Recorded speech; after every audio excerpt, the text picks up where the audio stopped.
Good morning, dear students. Once again, I have come back here with your chapter number 10, 3 at a table. So let's begin the story. तो मैंने आपको यहाँ तक बताया था कि जब कोई सेलर्स अपनी यात्रा, अपनी स्पिरिचुअल वॉयज को, जर्नी को कंप्लीट करके आता है, तो जो उसके फ्रेंड्स रहते हैं वो उससे ये एक्सपेक्ट करते हैं कि वह उनको कोई एडवेंचरस स्टोरी बताएगा, अपनी उन साहसिक यात्राओं के बारे में बताएगा। और यदि कोई सेलर्स, कोई नाविक ऐसा नहीं करता तो उसके जो फ्रेंड्स होते हैं वो उससे डिसअपॉइंट हो जाते हैं, निराश हो जाते हैं। तो यहाँ तक मैंने एक्सप्लेन किया था, अब इसके आगे। It is a well known fact, interrupted the first speaker firmly, that sailors are very prone to see visions. तो it is a well known fact, तो जो पहला स्पीकर था उसने इंटरप्ट करते हुए कहा, बाधा डालते हुए कहा कि यह तो बहुत ही वेल नोन फैक्ट है, यह तो सबको मालूम है कि सेलर्स आते हैं तो वह अपनी एडवेंचरस स्टोरीज, अपनी जर्नी की एडवेंचरस कहानियाँ लोगों को सुनाते हैं। तो उसने अपोज करते हुए, उसने मजबूती से कहा, उसने अपने दावा मजबूत करते हुए कहा कि ये तो वेल नोन फैक्ट है, तो बात सभी जानते हैं, that sellers are very prone to see visions. और कहा जो सेलर्स होते हैं, प्रोन मतलब होता है इच्छुक, ईगर, कहता है जो सेलर्स होते हैं वो विजन देखने के बहुत ही इच्छुक होते हैं। सेलर्स को जब वो अपनी यात्रा करते हैं तो वो अपनी यात्रा के दौरान वो कई तरह की परछाइयाँ, कई तरीके की चीज़ों को वह अनुभव करते हैं, स्टन चीज़ों को वह महसूस करते हैं। You never saw anything yourself suggested another. तब दूसरे व्यक्ति ने उसको अपोज करते हुए कहा, You never saw anything yourself. आपने तो खुद से कभी कोई ऐसी चीज़ें तो देखी नहीं। जब पहले व्यक्ति ने कहा कि जो सेलर्स होते हैं वो बहुत ही इच्छुक होते हैं इन सब चीज़ों को देखने को, उनको अक्सर ऐसी चीज़ें देखने को मिलती हैं, लालायित रहते हैं।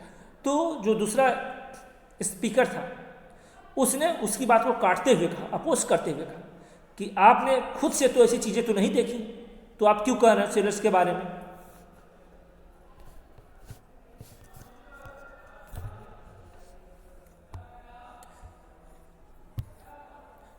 तब उसने कहा, I have been at sea 30 years. उसने कहा कि मैं सी में 30 साल रह चुका हूं। मतलब 30 साल तक मैंने क्या किया, समुद्री यात्रा की, मैं समुद्र में 30 साल तक सर्विस किया। And the only unpleasant incident of the kind accord in A quite English country side. तो उस व्यक्ति ने कहा कि मैं करीब 30 साल तक सी में रहा और केवल एकमात्र इंसिडेंट जो मेरे साथ नहीं होनी चाहिए थी वो मेरे साथ कहाँ हुई थी, इंग्लिश कंट्री साइड में हुई थी। तो कह रहा कि मैं 30 साल तक समझ में रहा हूँ और एक ऐसी घटना जो कि मेरे साथ नहीं होनी चाहिए थी वो हुई थी, और वो कहाँ हुई थी, इंग्लिश कंट्री साइड में। I was a young man at the time. कह रहा कि उस समय मैं बहुत क्या था, यंग था, नौजवान था, नवयुवक था। सेड द नरेटर, नरेटर ने कहा।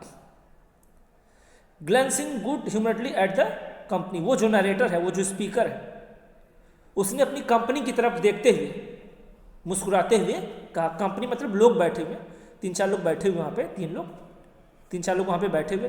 तो उस कंपनी की तरफ, उस लोगों की तरफ देख कर उसने क्या किया, मुस्कुराते हुए कहा कि मैं समुद्र में 30 साल रहा हूँ और एक ऐसा हादसा, एक ऐसा मिस इंसिडेंट जो मेरे साथ नहीं होना चाहिए वो भी मेरे साथ इंग्लिश कंट्री साइड में हुआ था। और वह अपनी स्टोरी बता रहा है कि उस समय मैं क्या था, बहुत ही यंग था। I had just come back from China. तो जो नरेटर वो अपनी कहानी को स्टार्ट करता है, उनको बताता है और कहता है कि उस समय मैं जस्ट चाइना से वापस लौटा था। कह रहा कि उस समय मैं चाइना से वापस आया ही था। And my own people being away. और कह रहा कि मैं चाइना से इंग्लिश कंट्री साइड आया ही था और मैं अपने लोगों से क्या हो चुका था, दूर हो चुका था, क्योंकि मैं चाइना का रहने वाला था और मैं चाइना से कहाँ आ गया था, इंग्लिश कंट्री साइड में। तो जब मैं इंग्लिश कंट्री साइड में आ गया तो मैं अपने लोगों से क्या हुआ, दूर हो गया था। I went down into the country and invited my self to stay with an uncle. और वो कह रहा कि मैं क्या हुआ, मैं खुद एक कंट्री में चला गया, इंग्लिश कंट्री साइड में, and invited my self to stay with an uncle. उसने कहा कि मुझे किसी ने इन्वाइट नहीं किया था, मैं खुद जाकर अपने अंकल के साथ वहाँ पे क्या किया, रुक गया। मैंने डिसाइड किया कि मैं वहाँ पर अपने अंकल के साथ रुकूंगा, तो मैंने अपने आप को ही इन्वाइट किया कि मुझे वहाँ पर अपने अंकल के साथ क्या करना है, स्टे करना है, रुकना है। When I reached the place, I found it closed। नाइटर कहा कि जब मैं वहाँ पहुँचा जहाँ पर मुझको रुकना था अपने अंकल के साथ, I found it closed, तो वो जगह बंद थी। नाइटर कहा कि मुझे जहाँ पर अपने अंकल के साथ रुकना था, तो मैं वहाँ पे गया, तो उस समय जो घर का दरवाज़ा था वो क्या था, लॉक था, क्लोज था। And the family in the south of France. मैं जब वहाँ गया जहाँ पर मुझे रुकना था जिस घर पे, तो उस घर में ताला लगा हुआ था। क्यों? क्योंकि वो फैमिली वाले साउथ ऑफ फ्रांस में कहीं घूमने गए थे। मैं सोचा मैं वहाँ पे जाके रुकूंगा, तो गया तो उनके घर पे ताला लगा हुआ था। क्यों? क्योंकि जो उनकी पूरी फैमिली थी वो साउथ ऑफ फ्रांस में कहीं घूमने गई थी। But as they were due back in a couple of days, लेकिन नाइटर को मालूम पड़ा कि वो लोग, कपल मतलब टू को डिनोट करता है, उसको मालूम पड़ा कि वो लोग क्या होंगे, 2 दिन में वापस आ जाएंगे। I decided to put up at a very decent inn and await their return.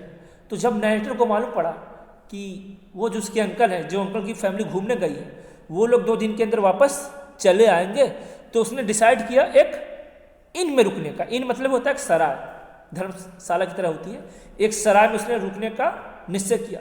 And await their return, उसने सोचा कि 2 दिन में वो लोग वापस आ जाएंगे, तो 2 दिन तक मैं इसी सराय में क्या करता हूँ, रुक जाता हूँ और 2 दिन तक उनके आने का वेट कर लेता हूँ।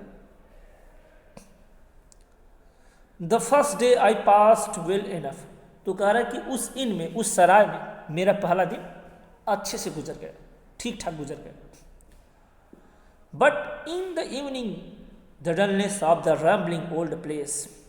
लेकिन कह रहा जब शाम हुई तो वहाँ पे एक प्रकार का डलनेस था, रैम्बलिंग करता मतलब पूरी तरीके से शांति थी, सन्नाटा था, कोई बोलने वाला था ही नहीं, मतलब बोरिंग लग रहा था, उबाऊ लग रहा था, क्योंकि वो वहाँ पे अकेला था उस सराय में। In which I was the only visitor. और कह रहा कि उस पूरी सराय में मैं क्या था, वहाँ पे केवल अकेला था, तो मुझे वहाँ पे क्या लग रहा था, बोरिंग लग रहा था और अजीब लग रहा था। Began to make me feel lonely, और वहाँ पर मुझे अकेलापन महसूस हो रहा था, क्योंकि उस सराय में मैं अकेले रुका हुआ था, बोरिंग भी लग रही थी और मुझे वहाँ पर अकेलापन भी महसूस हो रहा था। And the next morning after a late breakfast I set out with the intention of having a brisk day's walk। और उसने कहा कि अगली सुबह मैंने अपना ब्रेकफास्ट क्या किया, लेट लिया। कह रहा अगली सुबह जब उठा तो मैंने लेट ब्रेकफास्ट किया, और ब्रेकफास्ट करने के बाद, ब्रेकफास्ट लेने के बाद मैंने डिसाइड किया कि आज मैं क्या करूँगा, वॉक करूँगा, वॉक पे जाऊँगा, टहलने जाऊँगा, घूमने जाऊँगा। I started off cheerfully as the day was bright and frost. तो उसने कहा कि मैंने अपनी वॉक स्टार्ट कर दी, और डे क्या था, ब्राइट था और फ्रॉस्टी, थोड़ा बहुत कोहरा भी था। तो कह रहा था कि थोड़ी बहुत धूप भी थी और थोड़ा बहुत फ्रॉस्ट कोहरा भी छाया हुआ था, तो मैंने अपनी वॉक स्टार्ट कर दी। आई लॉन्च्ड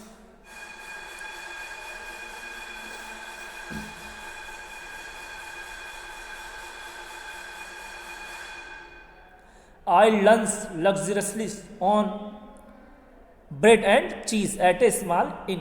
कह रहा मैंने अपनी उस छोटी सी इन में, उस छोटी सलाह मैंने क्या खाया, ब्रेड और चीज़ खाया। उसने कहा कि मैंने लंच में क्या किया, ब्रेड और चीज़ मैंने खाया अपने ब्रेकफास्ट में।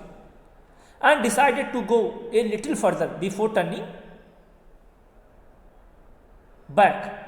और मैंने डिसाइड किया कि मैं थोड़ा कुछ दूर वापस आने से पहले मैं क्या करूँ, कुछ दूर चलो। उसने जब अपनी जर्नी को स्टार्ट किया तो उसने एक छोटे से इन में उसने ब्रेड और चीज़ खाया, और उसने डिसाइड किया कि लौटने से पहले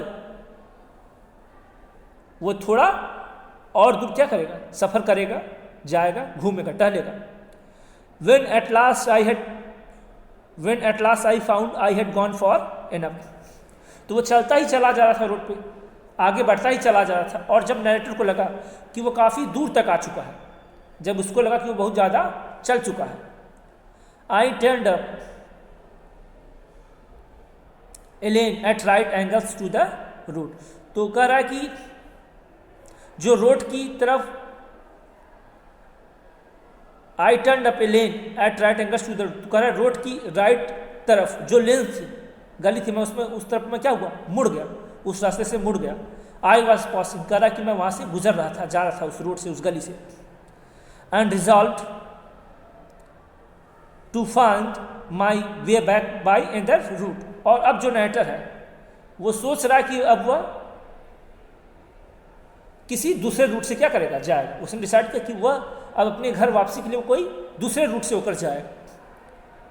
after trying 2 or 3 of them, I found that they led to the open marshes, कह रहा है कि मैंने क्या किया, 2-3 रोड थे, 2-3 गलियाँ थी, मैंने उसमें से क्या की कोशिश की, लेकिन उसने पाया क्या कि वो जो रास्ता था वो कहाँ जा रहा था, ओपन मार्सेस की तरफ जा रहा था। मार्सेस मतलब दलदली इलाका, ठीक, जैसे यहाँ पे फ्लड आया हो, बाढ़ आया हो, तो दलदली इलाका। तो उसने अपने आप को पाया कि वो रास्ते कहाँ जा रहे थे, वो सीधे उन दलदली इलाकों की तरफ जा रहे थे। I had got well into the marshes when a white frog, और करा कि मैं क्या हुआ, मैं उस मार्सेस से वहाँ से निकल आया। when a white fog, और तभी क्या हुआ, व्हाइट फॉग पड़ना शुरू, मतलब कोहरा पड़ना शुरू हो गया। which had been for some time hovering round began gradually to spread, करा कि वो जो फॉग, वो जो कोहरा, वो जो ओस जो धीरे धीरे क्या कर रही थी, फैल रही थी, अब वो क्या थी, वो जो कोहरा था, वो फॉग क्या हुआ, वो चारों तरफ फैल गया, चारों तरफ क्या हो गया, फॉग ही फॉग हो गया। अब नाइटर के चारों तरफ फॉग, कोहरा फैल चुका है। I still kept my course, लेकिन जो नाइटर था उसने अपनी यात्रा, अपनी जर्नी जारी रखी, हुआ चलता ही गया, चलता ही गया, वो चला ही जा रहा है, वो रुका नहीं। But when night approach rapidly, और फिर बहुत जल्दी क्या हो गई, रात भी हो गई, अंधेरा छा गया। I had to confess that I was lost, कोहरा पड़ने लगा और बहुत ही जल्दी अंधेरा छा गया, नाइट हो गई, और तब नाइटर को स्वीकारना पड़ा कि वो क्या हो चुका है, खो चुका था। और तब नाइटर को यह महसूस हुआ कि वह इस रास्तों में, वह इन गलियों में क्या हो चुका है, खो चुका है। तो आज यहीं तक, थैंक यू एवरीवन।